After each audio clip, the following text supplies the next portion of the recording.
All right, hello everybody. Thank you for coming out to the Queen Tulsa show. Give me 1 second while I get us all together. But you can always check out that description to see why we are here.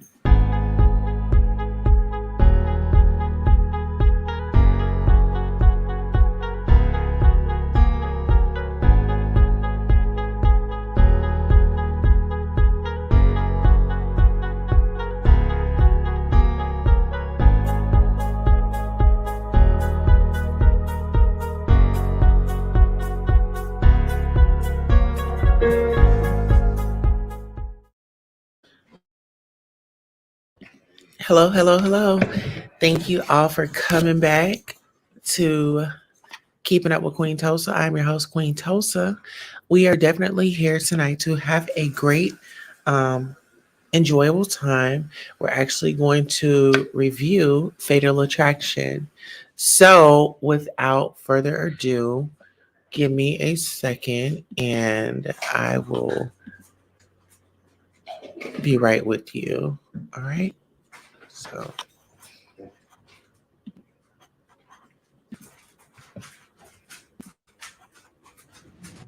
She was a hardworking single mom who'd found happiness with a new man. She has found the love of her life. They was about to get married. She was trying to have another baby. Until it all came to a screeching halt. We received a phone call saying that there was a hit and run. A female was struck by a vehicle. He just told me the mom didn't make it.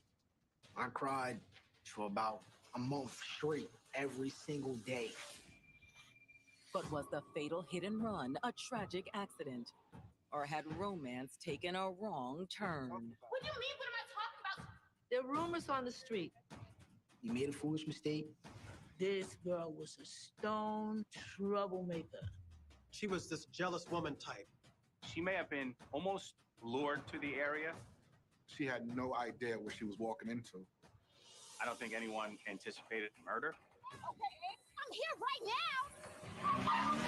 Oh my God.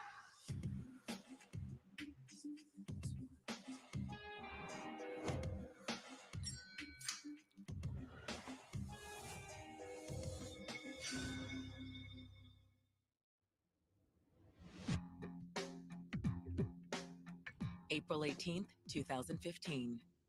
It's Saturday afternoon in Yonkers, New York, what's long been known as New York City's sixth borough. It's actually hard to tell, the difference between Yonkers and the Bronx. It has a reputation for being gritty. It's on the upswing because there's a lot of gentrification going on. But Yonkers still has its pockets of rough neighborhoods. Yonkers is just like any other borough. It's the city life. It's pretty fast-paced. But sometimes life in the big city can move a little too fast. At 5:30 that evening, first responders raced to the scene of a hit and run. A female was struck by a vehicle, and that vehicle subsequently had fled the scene. Warburton Avenue, where the incident took place, is a combination of residential, commercial, and business. So you have a lot of people walking across the street at all hours of the day. Vehicle accidents involving pedestrians being struck, it's pretty common. When they arrive at the scene, they find the victim lying unconscious in the middle of the road. You can see she's severely hurt. This woman is in very bad shape. Obviously, medical aid is a priority. While EMTs render first aid, several shaken witnesses are escorted away from the scene. The victim was with her friend at the time of the incident, who called 911 as soon as the hit run took place. She actually saw her get run over by the car. She's in a panic mode. The friend didn't have a lot of helpful details about the car that hit the victim. But she does provide police with one important piece of information: the victim's name. They immediately identified the victim as Glennis Pinto. 37-year-old Glennis Pinto had always lived life to the fullest. She was an outgoing person. She loved to party with her friends. She loved to laugh, loved to joke, have her friends around. She was always eager to make people happy and sort of be the life of the party. She loved to see everybody smile. Although while she was eager to please, she never wavered in her convictions. My mom is very straightforward. She's head on, straight to the point. She was like a real, call it as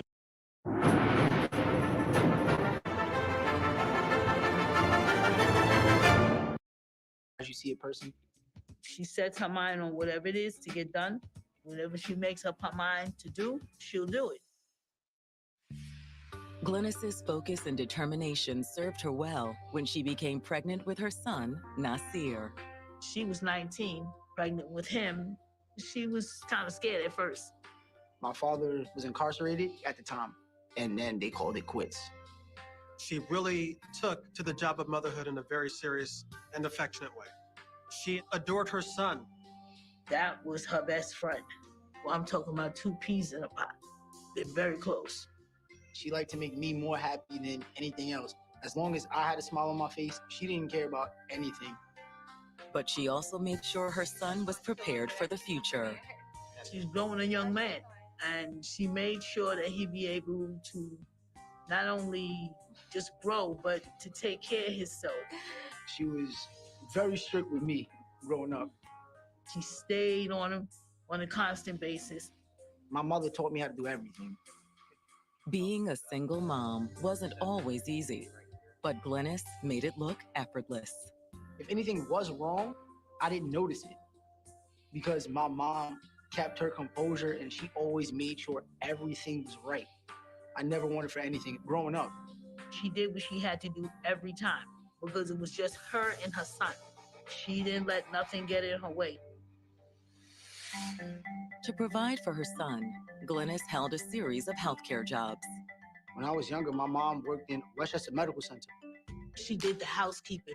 But from housekeeping, she started going into the emergency room and stuff like that. She started to work there.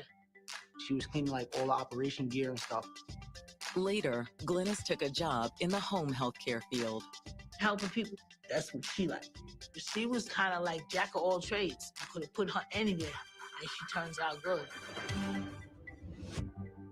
But for Glynis, there was still something missing. While Glynis had built a solid life for herself and her son, she didn't have anyone special to share it with. Which is where Ken Lowe came along. Hey, girl. Their families lived near each other and saw each other many times over the years. In Yonkers, it's like everybody's acquainted in some way, like 6 degrees of separation. Everybody knows somebody that knows somebody.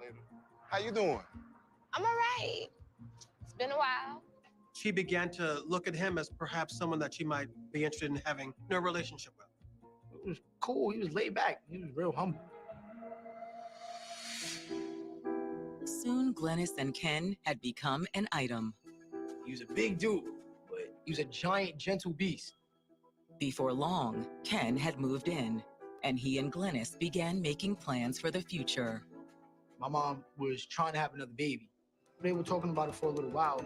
They wanted to get married. That was their plan. But now Glynis is being rushed to the hospital as her life hangs in the balance. The victim was transported to St. Joseph's Hospital in an extremely critical condition. At the scene, detectives arrive to begin their investigation. When we have the vehicle flee the scene, we treat it as a serious act, and detectives are usually called. Sometimes these kinds of cases turn out to be accidents where the driver flees in panic or fear. You're thinking maybe a DWI or someone's license was suspended. You may have a kid who's driving their parents' car. You may have a person who's an immigrant who thinking that they're going to get deported. But it doesn't take long for detectives to realize they're dealing with something far more serious. It appeared to her friend that Glynis and the person in the driver's seat were exchanging words or in some type of dispute. And then when Glynis started to walk away, she just got ran over. This was not an accident. Oh my God.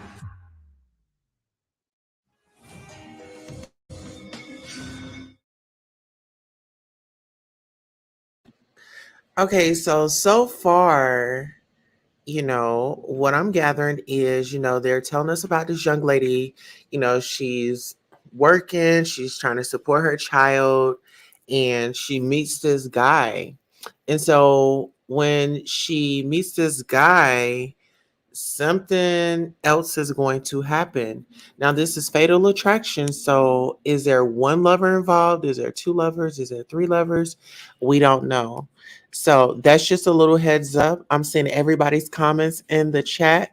I'm loving the engagement, and we will definitely, going forward, I will definitely consider doing these. Well, I won't consider it. We will be doing these topics. Like, I love true crime and I like cold cases too, and they are solved years later. Absolutely, I'm loving it. Let me know if you guys are loving it as well. Also, make sure we are liking the video as we come in.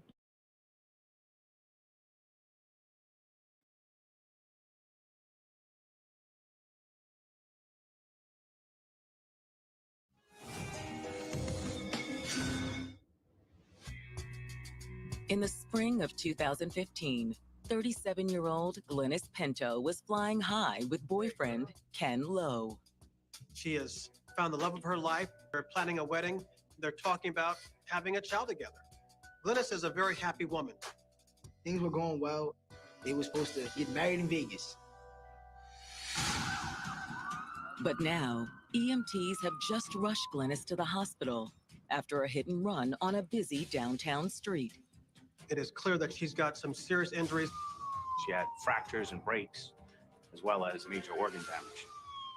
While first responders race to save Glennis, detectives begin their investigation. Several detectives responded to the scene of the hit and run, and several other detectives responded to the hospital to try and ascertain the condition of the victim. Can you tell us what happened? At the crime scene, the friend who was with Glennis at the time of the hit and run provides a statement to detectives. They met in the Bronx earlier that afternoon, and they were going to go out shopping at a local mall in Yonkers. But according to Glennis's friend, there had been a glitch in the plan. Glennis got a text, and she wanted to make a detour. They ended up on Warburton Avenue. She said she had to stop off to go handle something. I'm gonna be right back. When they get to the spot, Glennis gets out of the car. Her friend wasn't really paying attention. She was just kind of hanging out in the car, playing on her phone while she waited. So what's up? What's up? I'm here. All of a sudden, she heard shouting, looked up, and saw Glennis yelling at the driver of another car parked on the other side of the street. She was talking to the person in the car, and they were having some type of dispute. Glennis's friend didn't think it was that big of a deal at first. What is going on? An encounter like this happens hundreds of times a day in New York City. Somebody blows their horn at you, you flip them off, and then you go about your day. Which is more or less what Glennis did, according to her friend. Glennis goes, you know what? I'm done with this. She starts to walk away by walking into the crosswalk in front of the car as if to go into the sidewalk. But to her friend's horror, Glennis never made it.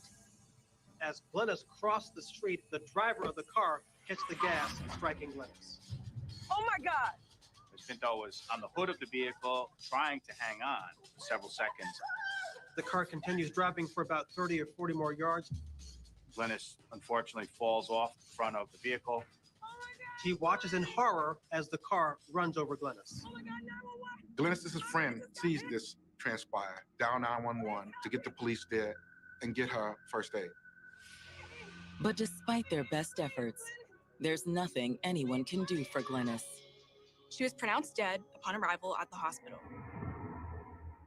This was a young woman who had a family, struck down in broad daylight. It was just heartbreaking. Okay. Thank you. For detectives working the case, it's also a homicide. No, please, no. But who was the killer behind the wheel? Grammarly helps you work more efficiently, which makes accomplishing your work goals easier. At this time, police, they're unsure exactly what transpired there. They don't know if this was some type of road rage incident where they exchanged words and the car hit her and left the scene, or the person in the car was the person Glennis was going to meet. But Glennis's friend tells detectives she isn't entirely sure. She said Glennis got a text. She assumed that it was from Ken Lowe, who was Glennis's boyfriend. But it wasn't Ken's car that ran Glennis over. My friend didn't recognize the vehicle. All she knew for sure was that it was some kind of dark-colored sedan. However, detectives may have a way to track down the car that killed Glennis. We have city cameras strategically placed throughout the city of Yonkers, where they'll be attached to electrical poles and telephone poles throughout the area, and we can typically go back to those to try and recover footage to piece together crimes. While waiting for Public Works to process their request for the footage, detectives head to the hospital, where Glennis's friends and family are starting to gather. That was important because we were able to interview them, get their statements, and make our attempts to try and identify who was driving that dark-colored sedan. Glennis's son, Nasir Brown, arrived soon after the detectives. My cousin baby mother had called my phone and was like, Nunu, your mom just got hit by a car. I'm like, what? And what hospital you going to? She was like, St. Joseph's.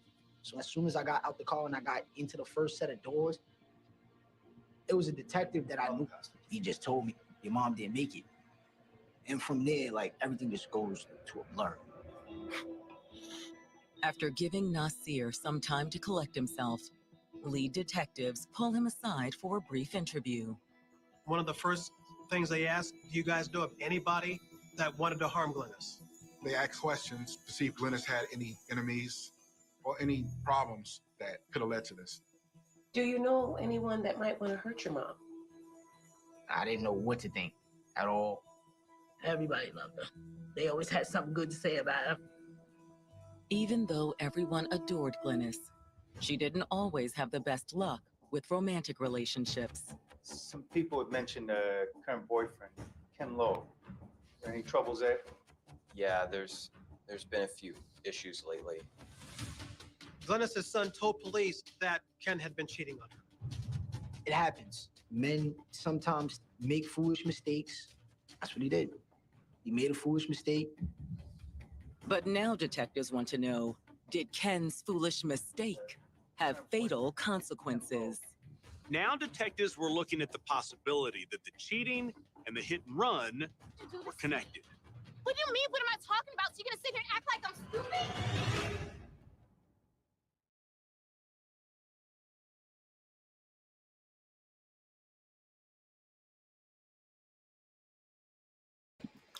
All right, now before we go further, okay, so now we know there was some cheating involved.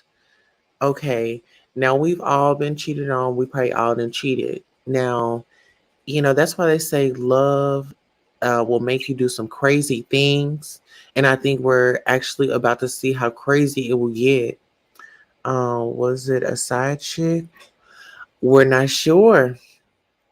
So without further ado, we're going to just go ahead and proceed. Y'all go ahead and get those adult beverages out.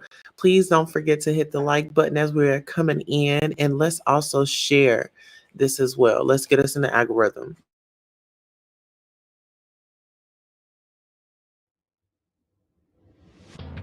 Detectives investigating the hit and run that killed 37-year-old Glennis Pinto have just learned that her boyfriend, Ken Lowe, has been stepping out on her. Glennis had found out from a mutual friend that Ken was cheating on her with another woman. Once Glennis found out that Ken had been cheating, she was furious. And when was that? A few months ago. According to Nasir, Glennis had learned about Ken's cheating the previous fall, and she didn't hesitate to confront him about it. She even threw him out of the house. That made Ken mad? I don't know. I guess so. I mean, he was still cool with me. Even when him and my mom was on bad terms, like, he wouldn't treat me no different. I see him, he'd be like, yo, Nunu, you all right? You need some money? You good? You going back to the house? I'd be like, yeah. He'd be like, you want to ride up the hill? I'd be like, yeah. He'll give me a ride up the hill. He'd be like, yo, your mom upstairs? I'd be like, yeah. He'd be like, tell her come downstairs, come talk to me. So they talk? Yeah, some. Ken was sort of remorseful, saying he was sorry, and he was begging for her forgiveness, but Glennis just wasn't buying it. Which leaves police wondering if the hit and run was retaliation for kicking Ken out. I remember us trying to connect him because Ken may have lured her to the area. Well, thank you so much. And if you could go with this detective right here. But that's not the only reason detectives are suspicious of Ken. Ken was known to law enforcement. Ken ran with a rough crowd, often dealt with some unsavory characters. He's been locked up quite a few times, mostly for drug charges. Although Ken isn't the only person detectives have to consider. The revelation that Ken has been unfaithful to Glennis introduces a love triangle motive into the situation. Maybe Ken's woman on the side wanted Glennis out of the picture. For the moment, the other woman's name remains a mystery. Glennis's family don't know who he cheated with. Glennis didn't share too much information with them, probably out of embarrassment. She was private. Not too many people was in her business at all. They don't know exactly what transpired or how it happened. They just know that Glennis was pretty much through with him. With no other leads, detectives' first priority is clear. Find Ken Lowe. Whenever somebody's killed, the first person you talk to is a person's spouse or the significant other. And being that Ken had just been discovered he was cheating and there was some turmoil in their relationship, police are definitely interested. There's just one problem. We made several attempts to locate Ken and were unsuccessful. Detectives also attempt to connect Ken to the car that killed Glennis. Detectives didn't have a registration or license number, but they did have a description of the vehicle. A dark colored sedan ran Glennis over. So as part of their investigation, police get the records from DMV, and after looking at all the DMV records, police determined that Ken was not the owner of a dark-colored sedan. But when detectives receive footage from the traffic cameras in the area, including one on a utility pole near the accident site, they do get their first glimpse at the mysterious black sedan. Investigators were able to actually get CCTV video footage of the incident. The video was shocking. Detectives could actually watch in real time as the car hit Glennis, right as she walked in front of it. The video leaves little doubt that the driver intentionally ran over Glennis. Just as her friend described, the driver kept going even after striking Glennis. The car does not hesitate. The car does not slow down. The car proceeds at a deliberate speed. She was on the hood of the car. It was impossible not to see her. She was yelling. The car drives out of frame, so we do not see Glennis Pinto falling under the wheels of the car. But the implication is there in the video, clear as day. You're watching a woman die in real time. When detectives roll the footage back to before the fatal hit and run, what it shows is even more revealing. That car that hit Glennis had been idling at that street corner for an hour. This person was waiting to ambush Glennis. She may have been almost lured to the area. And free, down about your down, free down. Hit free here, free down, and get free down, and get free down.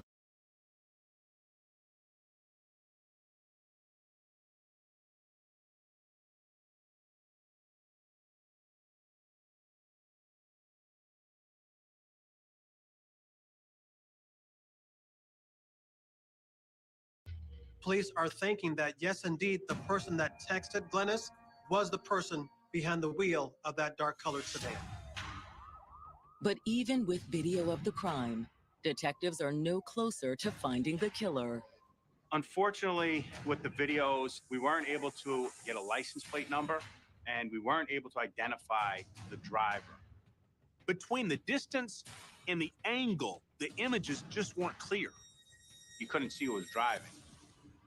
Still hoping to identify the car's owner, detectives released the surveillance video to the news media. We released the video pretty quickly because we were looking to get someone who can identify the driver of the vehicle, or actually the vehicle first and then the driver. Detectives also head back to the crime scene.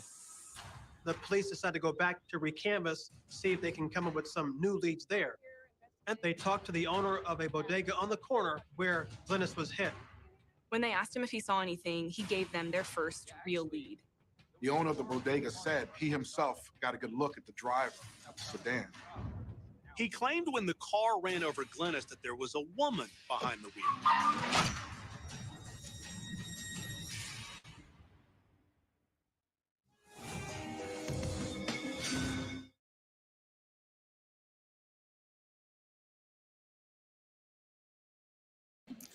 Okay, so now it's starting to all make sense. So now we know we just got the lead that from surveillance, or a man says that there was a woman driving that car. So we already know that her man was cheating. So do we think that this is the other woman? Do we think this is the other woman that was after her? I don't know. Let's see.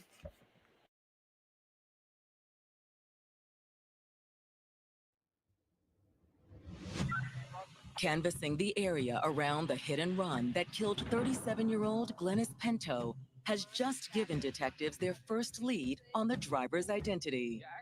The owner of a bodega that's on the corner tells them that, look, this car was in front of my store for over an hour. I got a very good look at the driver. It was a woman. The immediate thought is this driver could be Ken's mistress. But who is she? All detectives know for sure is that Glennis's boyfriend, Ken Lowe, wasn't driving the car that killed her. Ruling Ken out as the driver didn't make him any more willing to talk to the police. We reached out several different people who knew him as well to try and get him to come forward, but we never heard from him in regards to this investigation. However, they do get a tip on the possible identity of the woman Ken was seeing on the side. It originally came from a source who wanted to remain anonymous and confidential, but wanted to do the right thing and point us in the right direction. The tipster suggested that detectives check out Glennis's social media accounts. Once we looked at it, there was a lot of threats, a lot of chatter back and forth. The threat started out as vague and subtle. Basically saying that if you're going to carry on the way you're going to carry on, there will be consequences. As they get closer and closer to the actual day in which Glennis was run over, there is a post that says, jump out there and you'll be dealt with accordingly. That sticks out to investigators because it kind of describes the incident itself.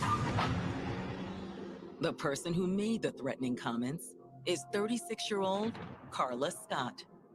As police began their investigation on Carla, they learned that she has a criminal history herself. This girl was a stone troublemaker. She was documented as having run-ins with the law from a time that she was very young. Her first brush with the law was 1999.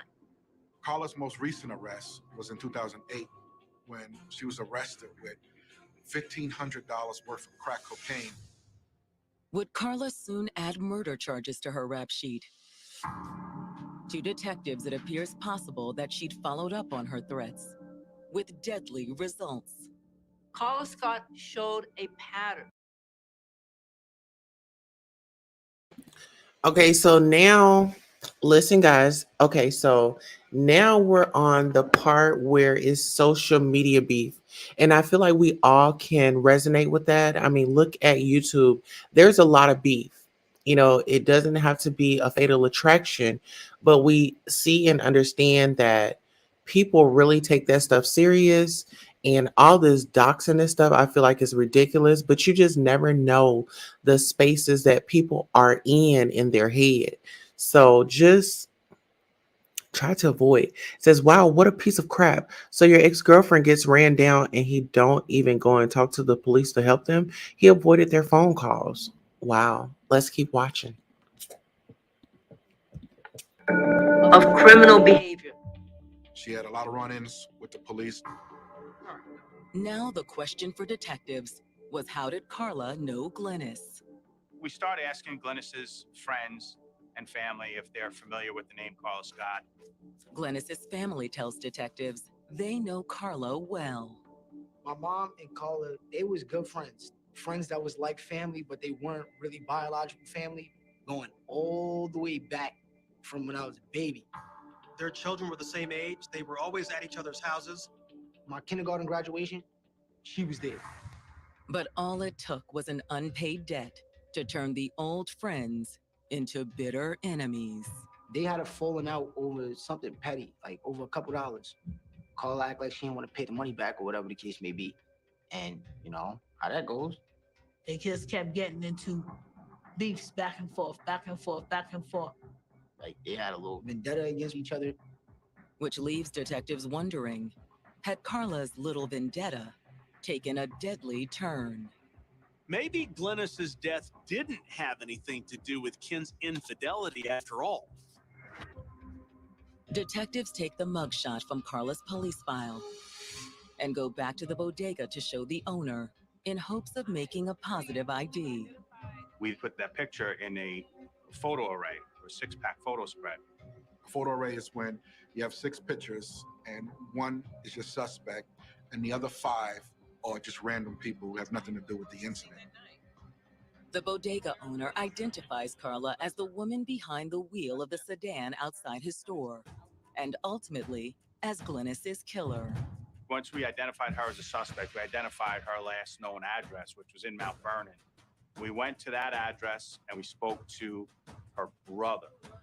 He said that she lives there, yes, but she's not home and he had no way to get in touch with her. So we conducted surveillance on the house. While they're watching, word gets out that the police are looking for Carla. They get a telephone call from one of Carla's friends. The friend, a woman named Janelle Brown, gave the police a very revealing bit of news. It appears that Kenneth was seeing Carla Scott. But an affair wasn't all that Ken and Carla were having. She was pregnant with his baby.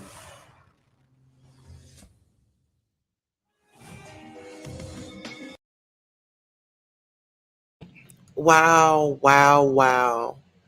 See, my mom always told me, her mom told her, don't keep, a lot of women up in your house, your friends, shit, even family, because women, anybody will feel like, they have a right to what's yours. If you're inviting them in, some people will actually feel like, they have a right to what's yours. And so going forward, let's take something from these reviews and incorporate them into our own lives. So we know something ain't right, as far as a relationship or something, let's get out, ladies. It is never that serious. It is never that serious. It's plenty of dicks out here. You know what I'm saying? We not fighting over one. Okay, so now we're going to proceed, but I just wanted to give commentary in between to let you guys know how I'm feeling. I'm over here just, I done poured me up a drink and I done lit my cigarette. So y'all know what that means. Let's proceed.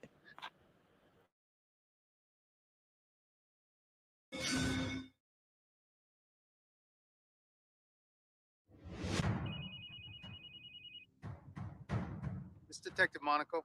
Detectives investigating the hit and run that killed 37-year-old Glennis Pinto have just learned that prime suspect Carla Scott had been sleeping with Glennis's boyfriend, Ken Lowe. Ken wasn't just unfaithful to Glennis. He didn't just have another girlfriend. He actually got this woman pregnant. Not just any woman either. Carla and Glennis had been frenemies for years. They were friends at one time, and whatever it was went sour between them. Glennis had been in an ongoing feud or dispute with her. It all started when Carla borrowed some money from Glennis and refused to pay it back. It was like arguing back and forth, you're not getting your money back, stuff like that, like being petty. And then after a while, my mom wound up getting the money back from Carla's brother. So Carla was mad that my mom wound up actually really. I'm trying out being a people person. He did get the money back. But according to what her friend, Janelle Brown, tells detectives, Carla had found a way to get back at Glennis. Carla was the one that made advances on Ken. Like trying to move in on him. Ken obliged. He accepted her advances, and he wound up sleeping with her. And it wasn't a one-time thing. Carla and Ken began an affair that leads to her becoming pregnant. Carla's friend told detectives that getting pregnant hadn't been part of the plan. At first, when Carla becomes pregnant, she doesn't know if she wants to have this baby. But then she starts thinking, maybe now that I'm carrying Ken's baby, he'll leave Glynis. Carla wanted everything Glynis had. She wanted Ken. However, Janelle says Carla hadn't considered what Ken wanted.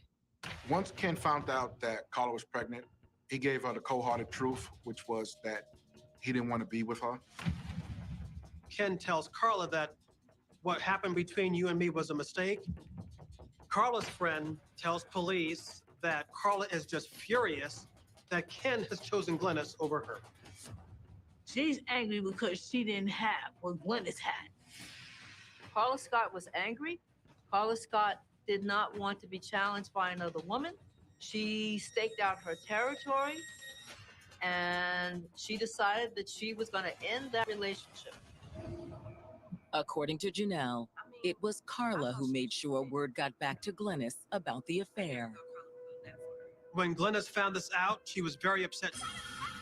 She got so upset that she threw Ken out the house. But as Janelle explained, even that didn't work out for Carla. She's just furious when she learns that Ken is trying to reconcile with Glynis. She thought that Ken was going to be with her. I mean, after all, he's just gotten her pregnant. Janelle says the situation pushed Carla and Glynis's long simmering feud past the boiling point. These two females were going back and forth on social media, text messages, and phone calls, and borderline harassing each other over this man. Carla's friend tells police that there was this huge fight between Glynis and Carla, and that for weeks and months they continued to argue about Ken. I mean, I thought she was just venting. The friend tells police that Carla has a history of being a hothead. Carla Scott had had previous spats with other women over a man. So this was a pattern on behalf of Carla Scott. She was this jealous woman type. I never thought Carla would go that far. Did she tell you what she did? She didn't have to. That's when Janelle dropped a bombshell. I saw the whole thing. She was actually in the car with Carla when Carla ran over Glynis. Detectives are shocked by this information. Okay, y'all. So it's not only Carla's issue, now it's her girlfriend's issue, because she was in the car. You set up in here, you witnessed a murder, you witnessed a homicide, and you didn't even call the police. Even if you didn't want to call the police like right away, at least like when you made it home or something or got away from her, you should have been on the phone with a detective saying, hey, I had nothing to do with this. And just because she didn't, now I wouldn't be surprised if they hit her with charges. But we'll go back into the commentary. After all, they hadn't been able to see a passenger in the surveillance video, and the bodega owner hadn't mentioned one either. However, Janelle says that when Carla told her she was going to meet Glynis on the afternoon of April 18th, she'd agreed to tag along. We'd been friends a long time. And with Carla being pregnant and all, I didn't want to say anything. She wanted to be there for Carla. She wanted to be Carla's friend. She didn't think that Carla was going to do anything crazy. She's thinking that Carla is asking Glynis to come over and talk, and maybe there's going to be a fight. Although when detectives ask how Carla arranged to meet up with Glynis, Janelle says she doesn't know. Detectives suspected that the message may have come from Ken, although they were unsure. Tax Act, the one with the expertise to help you get more. Millions of players have discovered the world with Bingo Blitz. Download now. Sure that he knew what was going to happen. They haven't gotten Glynis's phone records yet, and at this point, they still haven't been able to contact Ken either. We didn't have the evidence to back that up at the time, and we're never able to connect those dots. However Carla arranged it, Janelle says that Glennis showed up at the street corner where she and Carla had been waiting. She had no idea what she was walking into. I'm gonna be right back. The text came from Carla phone or whatever the case may be. And my mom was like, yo, I want to fight. Come on, let's fight. Carla was the type of person that a lot of people let get away with a lot of stuff. And they was actually somehow scared of her. The only one to me that wasn't scared of her was my daughter, because she would fight her. She would definitely fight her. You know what? I'm tired of you texting my phone. Okay, but guess what? He's mine now. He's mine now. I'm here. Why don't you get out the car? She is sitting in the passenger seat as Glennis and Carla are arguing and cussing each other out. I'm here right now. Why don't you get out the car? Come on. The argument only lasts a minute or two. Glennis realizes that Carla isn't going to get out of the car, You don't want me to get out. so the conversation ends. But just as Glennis turns to leave, Janelle realizes that Carla isn't going to let her rival just walk away. She put her car in drive. Carla, what are you doing? The friend watches in horror as Carla hits the gas. Oh my God. The car hit Glennis and she was thrown onto the hood. She's actually holding onto the hood, looking through the windshield into the eyes of her killer.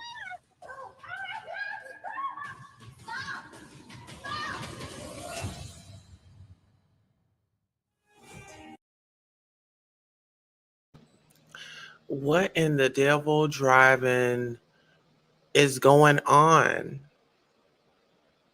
Oh my God. I would have brought my gun. F that. So homegirl was really about that action. She walked up to the car, and when it was two of them sitting there and she still didn't get out of the car and throw hands, she still ran her over. Yeah. Some people are just cowards like that, and it's so sad that those two women even had to come up to a meeting like that. I blame it all solely on that man when he could have just simply been honest with both women, at least give them the opportunity to say, hey, I'm going to go through with it, or no, I'm going to just go ahead and go my separate way. I feel like options were not granted. Back to the video.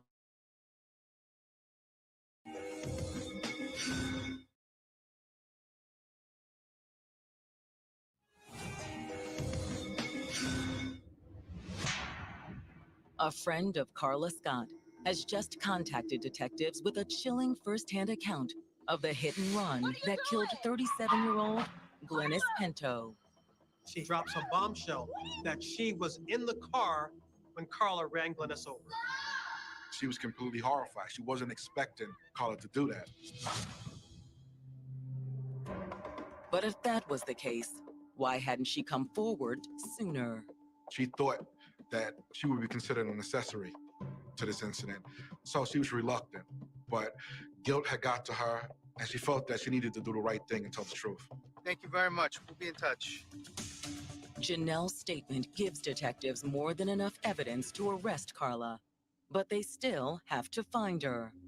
We were fairly confident that she didn't really leave the area, that she was here. We were in touch with authorities at the airports and the rail terminals and bus lines as well. Detectives also have Carla's home under constant surveillance. They were actually staking out Carla's house for several days. It's not until the fourth day of watching the house that Carla finally makes a move. Detectives saw a woman coming out of the house wearing a hat, like she was trying to get by unnoticed, but it was clear it was Carla.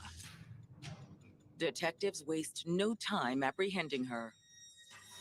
Once in custody, detectives bring Carla back to police headquarters in hopes of getting a statement. We want her to go on record as to what happened and get her version of events. But Carla refuses to talk. Shortly after Miranda warnings are given to Carla Scott, she invokes her right to counsel. Who do you want to talk to? My lawyer. So she doesn't give us anything. They charge her with first-degree manslaughter and leaving the scene of an accident. After discussions with the Westchester County District Attorney's Office, that was the charge that was decided on at the time. The failure to charge. You see, it's the nonchalant attitude for me. You just took somebody's whole life away from them and you have no remorse about it. Like, love, love.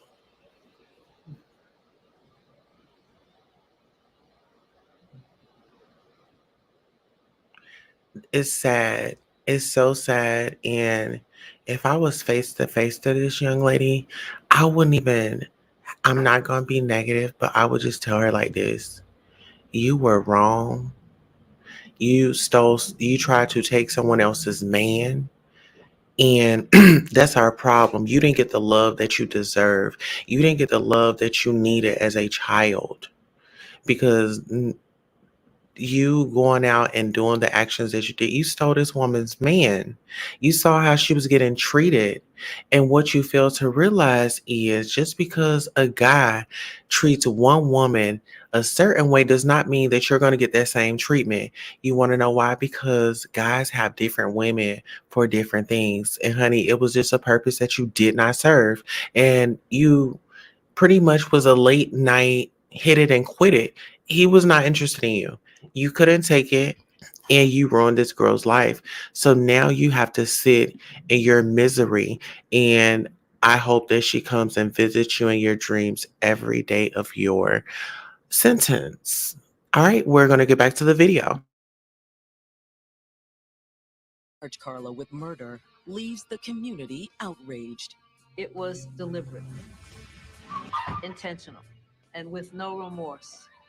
It was an intentional homicide, an intentional vehicular homicide.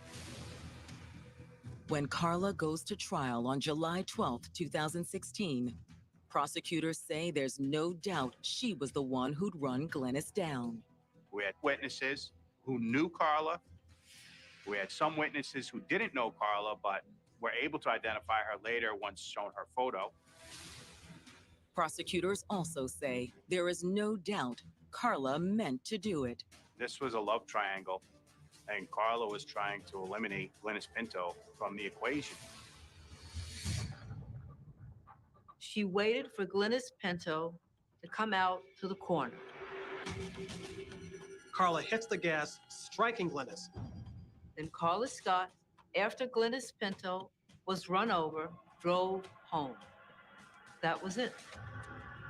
However, prosecutors can't say for certain that Carla intended to kill Glennis, which is why she is only charged with manslaughter. When it's the defense's turn, they do their best to build upon that uncertainty. When it came time for the defense to present their case, they stuck with that she did not intend to kill Glennis that day, that she simply wanted to bump her. That she didn't mean to run her over. None of what happened was intentional. But that after Glennis fell off the car, she panicked and drove off. But will the defense's claims be enough to sway the jury? They found her guilty of first-degree manslaughter. Despite her conviction, Carla is defiant at her sentencing. Judge, now I'd like to read what Ms. Scott is not able to say out loud. I'm not going to say that I don't have any remorse, because I do. Regardless of her actions against me, I never wanted anything to happen to either one of us. I still have compassion to say I'm sorry, even if it's not my fault. When it's Glennis's mother's turn to speak, she holds little back. Here we are, face to face, to finalize this whole idiot decision that you made. Maliciously and deliberately, you have destroyed our family. She showed no remorse, no guilt, no worries, no nothing. Me and my grandson, Nasir, will carry this for the rest of our lives. Go straight to hell. There were no mea culpas. There were no full apologies. She alluded to the fact that people did not know all of the facts of the case. In her words, it wasn't my fault. The judge sees things differently, handing down the maximum penalty allowed by law. For the crime of manslaughter in the first degree, sent to the court is a determined sentence of 25 years. She will be away for a long time. That's cold comfort for Glennis's son, Nasir. I don't care how much time she got in jail. It's not gonna bring my mom's back. Nasir has also lost the man he considered his surrogate father. Ken Lowe was murdered only 4 months after Glennis's death. He was shot in a car not very far from where Glennis was killed. Detectives didn't believe there was any connection between his death and Glennis's murder. Despite the fact that Ken's infidelity led to his mother's death, Glennis's son believes that the blame rests solely with Carla. He wasn't the bad guy. Everybody makes messed up decisions, and that's what happened. My mom wound up catching the short end of the stick of the whole situation. But Glennis's legacy lives on through her son, who now has a family of his own. I got 2 kids that will never meet their grandmother. I didn't get to experience my mom being a grandma, so it does take a lot. It hurts, but at the same time, I just be like, you know what? She's looking down. She sees them. So I.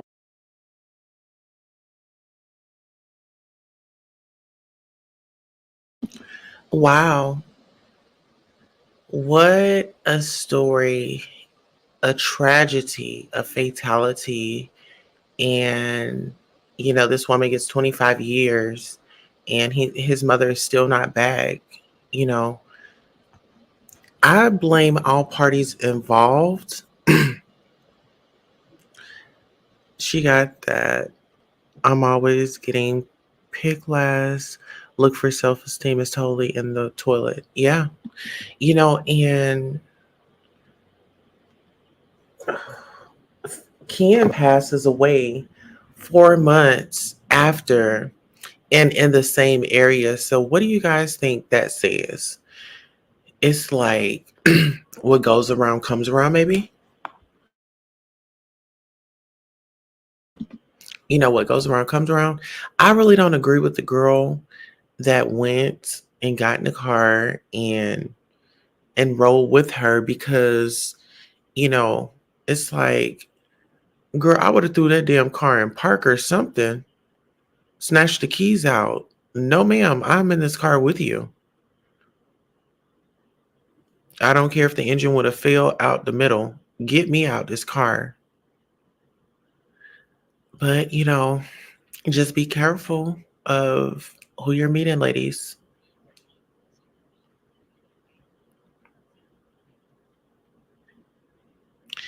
And on that note, thank you all for tuning in to the Queen Tulsa show. And I hope you all enjoyed the show. Definitely please come back when we are on our next live. I'm actually getting a call right now. And let me know if you guys are interested in Love While Locked Up. 2515 to register this number as a private attorney number. The calling party should hang up and follow facility instructions to register this number as a private attorney number. To accept this free call, press "Thank you for using Securus." You may start the conversation now. Hello, beautiful. We're actually ending the show. I just told our audience that I'll be hosting a love while locked up. Would you like to say hello to the people? Hello. So listen, I haven't really told them, but you're away. And listen here, y'all. If y'all have somebody that y'all love that's locked up, away from us, definitely write them, communicate with them. They are loved and they are people too. And just because we're about to wrap up the show, do you have some positive words for anybody out there? This is delicious. Yes, this is delicious, child. I don't know. I would like to say that no matter what circumstances you go through in life, know that God is with you all the way. You know, He will never leave you nor forsake you. Yes. Amen. And listen, I did put her link. If you guys want to write her, if you want to communicate with her through Securus, I will be sharing that information as well. But do you have a loved one in prison? That's the video that she originally did. So if you guys want the backstory, definitely check that video out. This highlighted one right here, that is her beautiful self in that heart, smiling with her long black hair, child. Okay. But yeah, that is this is my auntie. I love her and I appreciate her. And a lot of people say we sound alike. What do you guys think? Yeah, a lot of people do say that. Yes. All right. So on that note, I'm gonna go ahead and give Auntie our full undivided attention, and I will catch you guys on our next show. Bye.